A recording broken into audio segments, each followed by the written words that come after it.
Looking for a rechargeable fan na perfect ngayong tag-init at brownout? Ito ang isa sa mga sulit kong nabili mula sa G-Detect Shop. Ang magandang feature nito ay pwede itong i-charge gamit ang solar panel o direkta sa kuryente, kaya hindi ka agad mawawalan ng hangin kahit mawalan ng power. Kasama sa package, solar rechargeable fan, solar panel, 2 super bright LED bulbs, charging cable, user manual, screw para madaling i-assemble ang fan. Hindi ka mahihirapan sa pagbuo dahil may kasamang instruction manual at screw, kaya mabilis lang itong i-assemble kahit first time mo pa lang.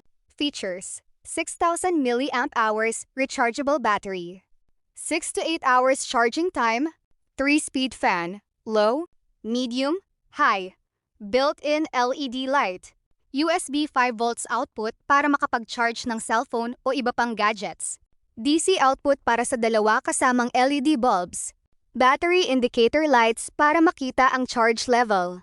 Ang dalawang kasamang LED bulbs ay sobrang liwanag, kaya malaking tulong kapag may brownout.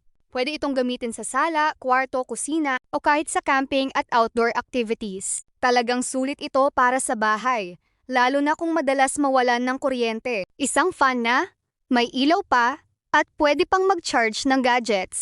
Ordered from G-Detect Shop. Kung gusto mo rin ito, pindutin lang ang link at sure ako hindi ka magsisisi kapag in-order mo to.